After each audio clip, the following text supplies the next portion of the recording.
and welcome to Rants and Raves video edition. This episode is called The Return of the Primitive. And it's a very, very cold morning here, as you can probably see from the plastic I have over the window and the blanket I have over the door. The reason you see the shoes in the background is because this is my foyer office. My office is right inside my front door, which is probably symbolic of something.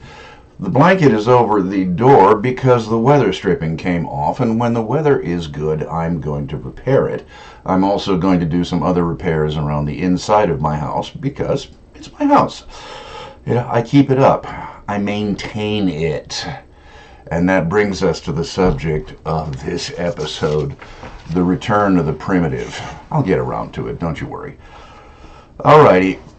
What I'm talking about by the return of the primitive here is something I've noticed that only recently has begun to occur to me, because for a long time I thought there's something about the way a great many people are thinking these days, of the way that our political discourse is going, that seems odd, shocking, and oddly familiar to me. As I mentioned before, your humble narrator is an anthropologist, and in these days anthropologists are not supposed to use terms like primitive, but this thinking is primitive. What do I mean by primitive? Do I mean, well, pre-modern, of course.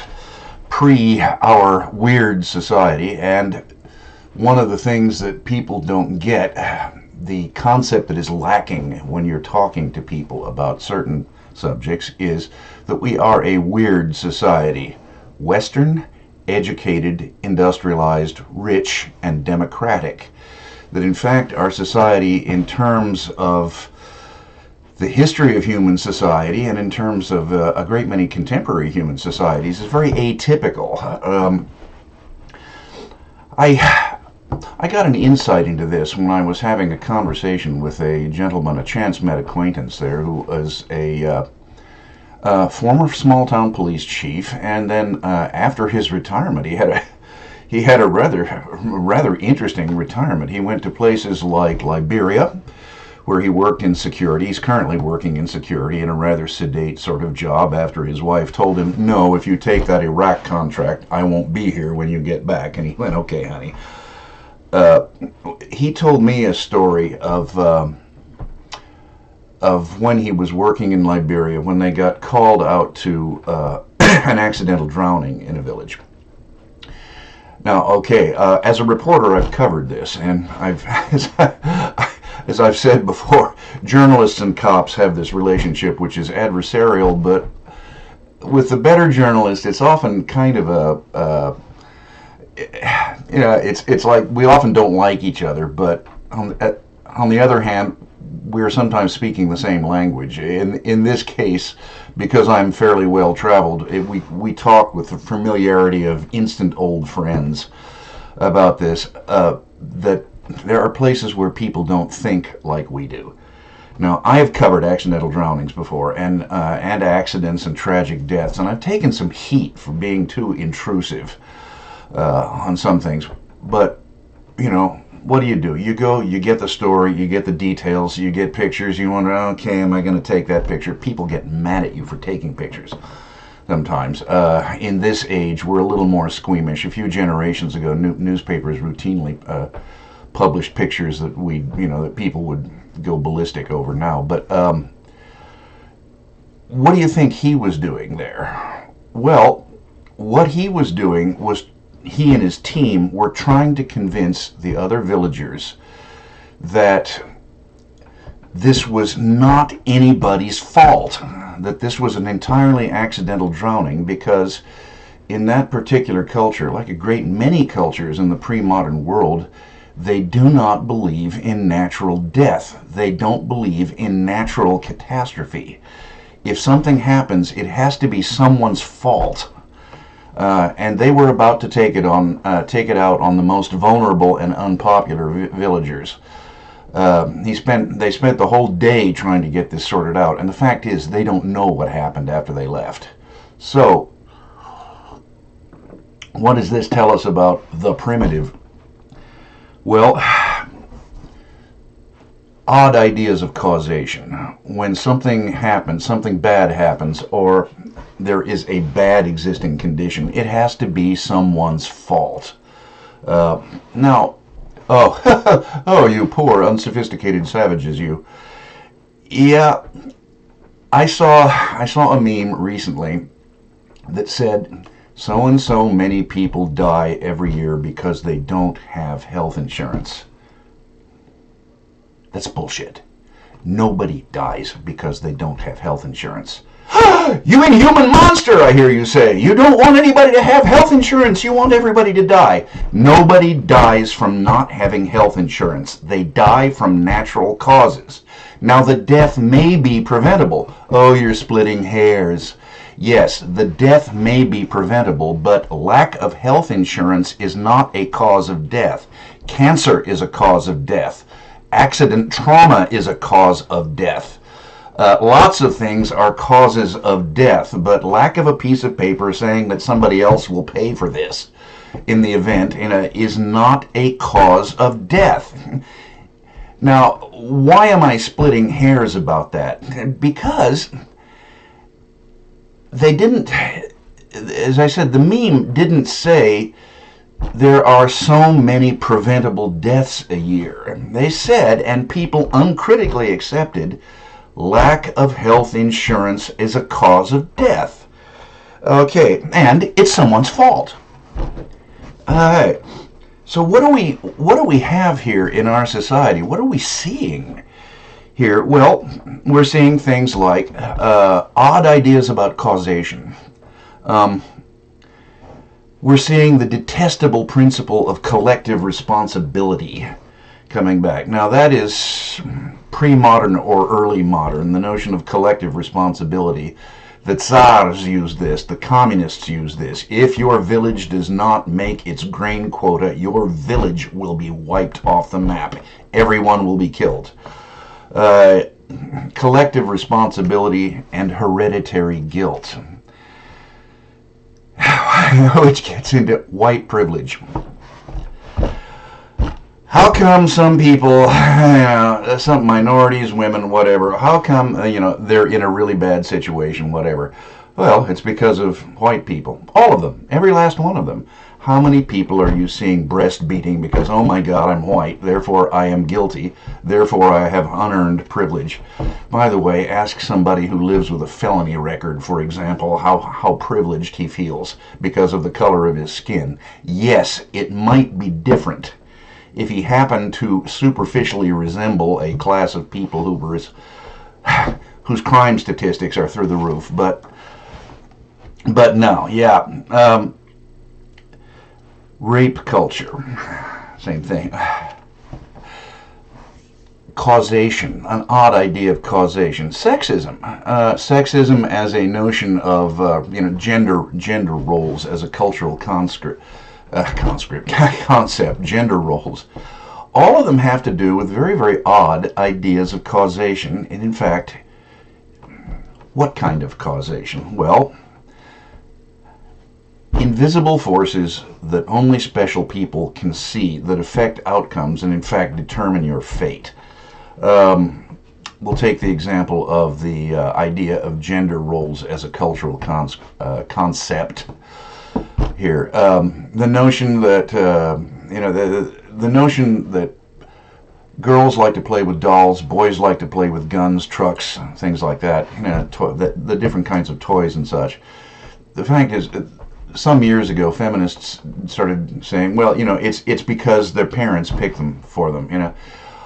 Well, they started actually mixing the shelves, mixing the toys. Boom. Boys go for guns and trucks and tools. Girls go for frilly stuff, dolls, things like this, with some overlap, of course.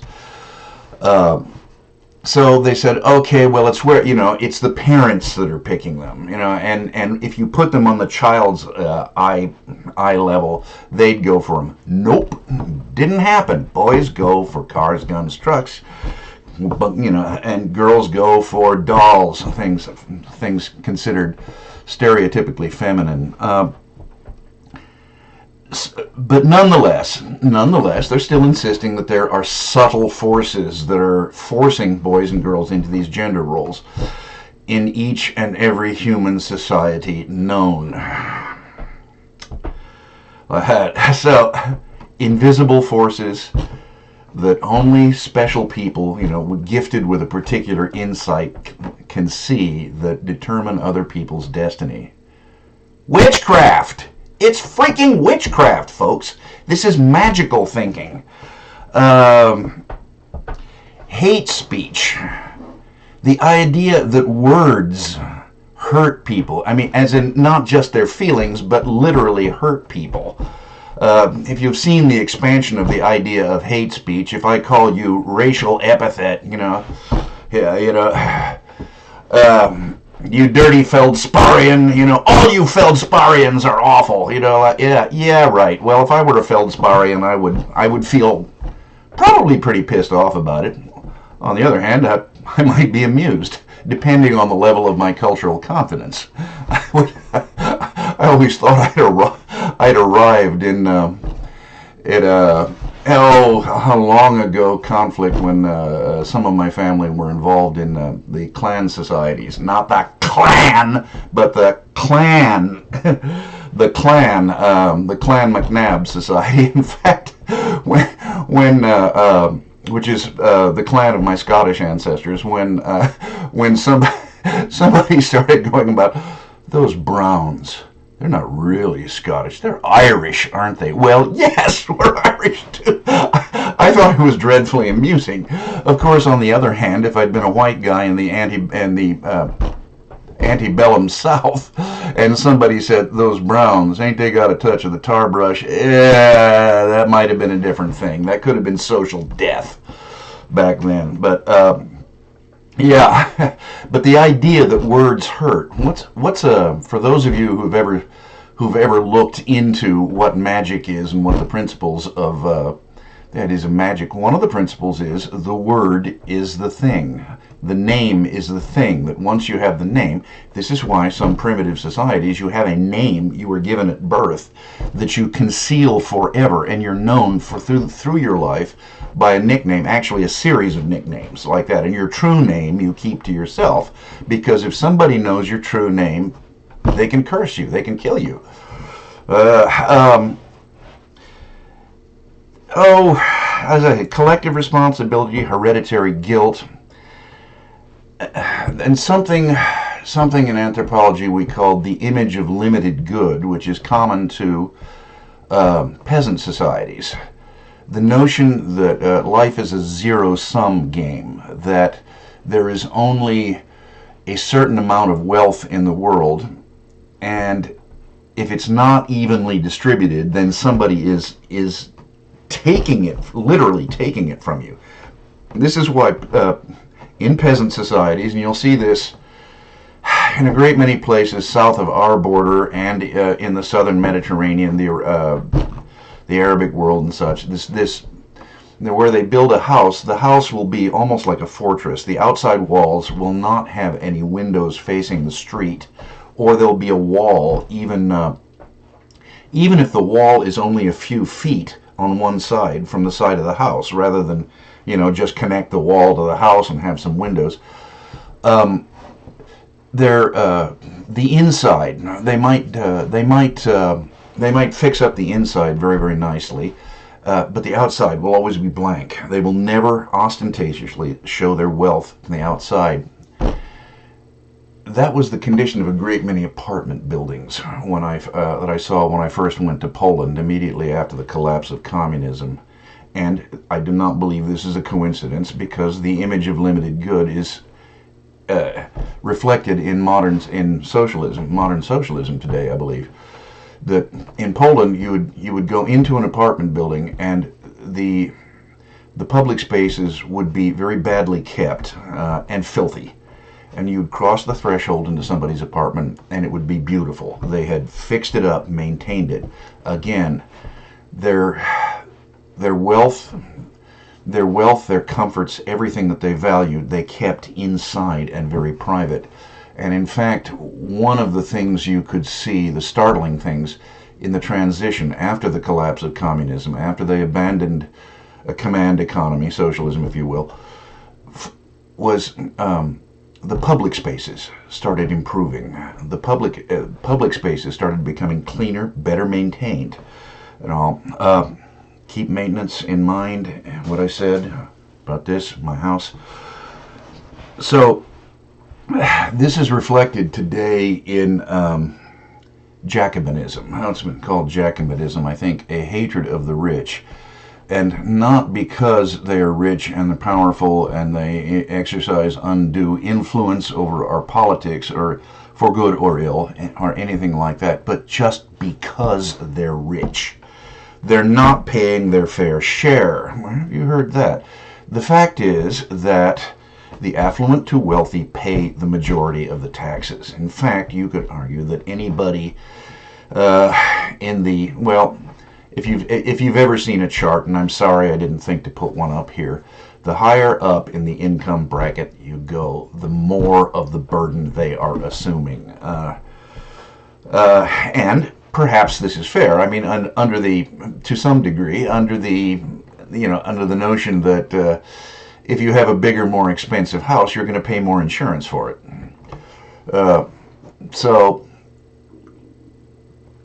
And Jacobinism, the image of limited good, odd ideas of causation.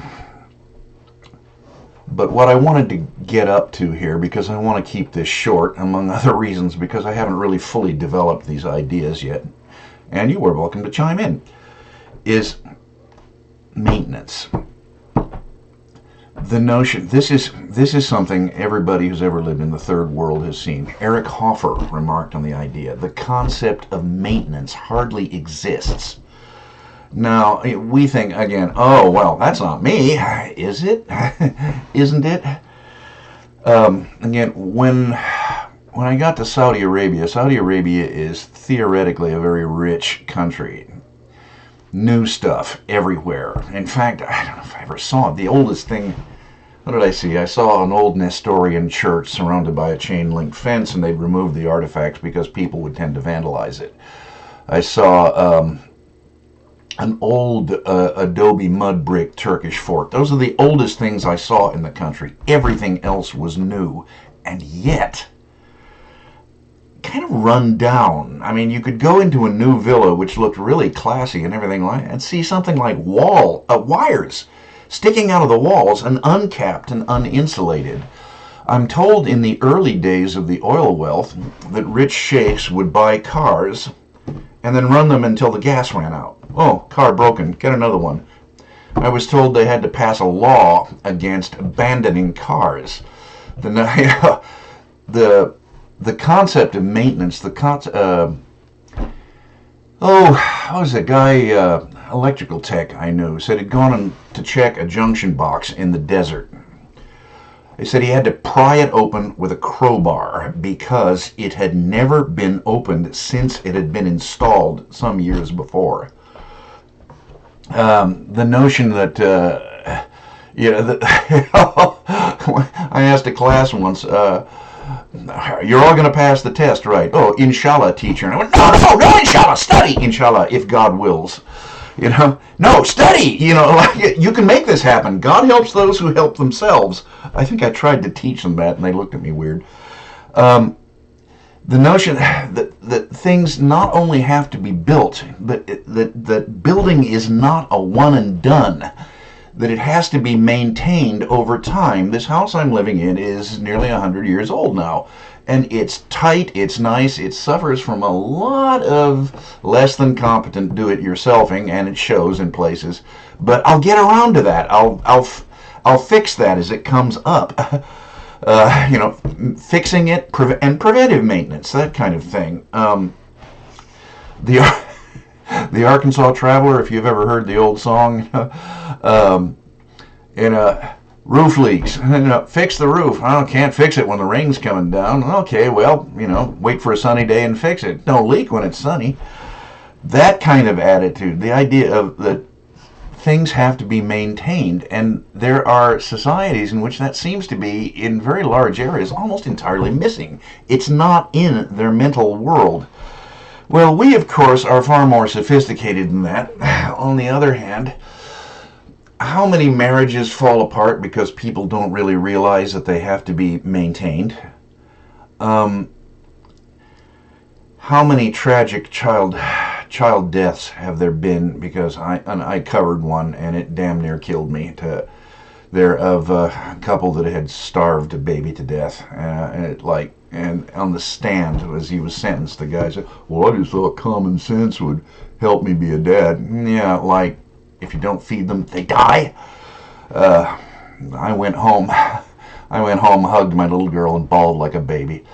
The cop told me, we all have. Maintenance. Society has to be maintained. Making this country of ours, making a society a reasonably free and just society. Furthermore, a reasonably free and just society for the time. Yes, women could not vote or in many cases hold property in their own names. Yes, there were slaves. Yes, we were in the process of pushing an indigenous people aside. But built in, and if you'll read the founders extensively, they built in the idea of progress. They built in the idea that it was going to get better. They were, as I've written elsewhere, they were pragmatic idealists. They knew that they were establishing a new social order by an act of will. But they were basing it on local institutions which had been in place and running for better than a century, and studied the history of societies and confederations, in particular to see how they failed. And I'm going to do one on what I believe is the unrecorded influence of Poland, largely as a bad example. But they built in the idea of progress. Thomas Jefferson's last letter was, "All eyes are opened or are opening to the light, to the light of science, to the fact that the mass of mankind was not born with saddles on their backs, nor a favored few booted and spurred, ready to ride them by the grace of God." Jefferson saw justice with the natives. He said that, this is okay. Obviously, these are two cultures which cannot coexist in the same space, but we can work something out. He foresaw the end of slavery, and he foresaw that it was not going to be a pretty process getting rid of it. And said, "When I know that God is just and his justice cannot sleep forever, I tremble for my country." He knew these things. The idea was, he knew that we are not living in an eternal present. That's another notion. He knew that there was no end of history in sight. What do we hear about these days? The way some people talk about injustice and such in our society, and there's plenty of it to go around, of course, is that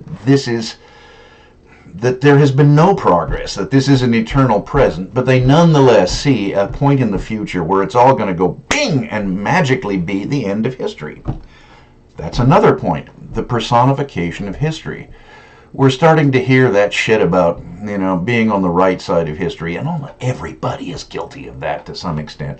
We're on the right side of history, or the arc of history does this. I pissed off somebody once by remarking, "Oh, listen, man, I had history over for coffee the other day, and she told me, nah, that's not the way things are going." I think I got called an apologist for injustice. History ain't a person. History doesn't do anything, doesn't intend anything, because history is a concept we have up here. It's of a recorded past. The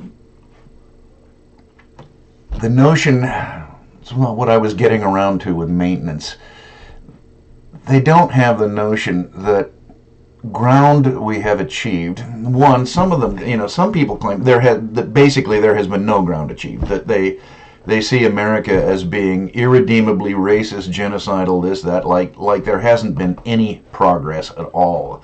Said, yes, there are tremendous injustices in the past, but for things like injustices towards the native the native inhabitants, the indigenous peoples here. And by the way, that was not one-sided. The reason there were difficulties dealing with them is because they could be a very difficult people, and they were tough. God, they were tough. They were so tough that we said, God, not only you know what? After we beat these people, we've really got to get them on our side because they're tough. They're warriors. One of the great injustices done to natives these days, I think, has been to domesticate them, to make them early proto-hippies instead of the awesomely admirable, brave people indifferent to physical comfort, contemptuous of violent death. Virtues that that we look at them and go, my God, these were men. But nonetheless, we have made advances, and hopefully we will make further advances. But I think everybody sees it. Yes, we have the idea of progress built into our culture, but are we going to progress if we don't have the idea of maintenance? The idea that what has been built needs to be maintained, and when you start attacking the pillars of it, and I'll go into more detail in other presentations about this, when you start neglecting to maintain things, when you start attacking the institutions that maintain things, that in fact retrogression is possible. Again, I will deal with this later, but I've made this the greatly misnamed movement called progressive. It's not progressive at all. It is regressive. If I really wanted to insult them, I'd call them conservative, but except that nobody wants to conserve anything these days. It seems the notion that the progressives seem to be facing backwards, advancing into the past and calling it progress. They're maintenance, folks. The idea we are losing, the idea that, again, to recap here, that we are going back to primitive concepts such as collective responsibility, hereditary guilt, and I might point out that those two things used to be used to justify slavery. The notion of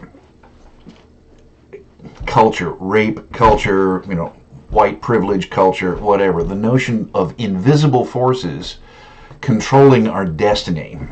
This, as I said, to recap, this is magical thinking. And what did the anthropologist Bronisław Malinowski say magical thinking is? Magical thinking is about things that frighten us, that we cannot control.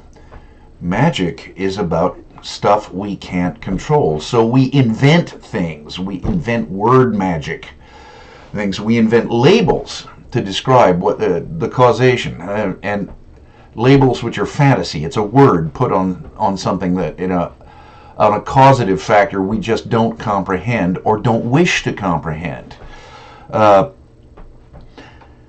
And the notion that if something bad happens, it can't be a natural disaster, it can't be part of the tragic human condition, it has to be somebody's fault. Again, magical thinking.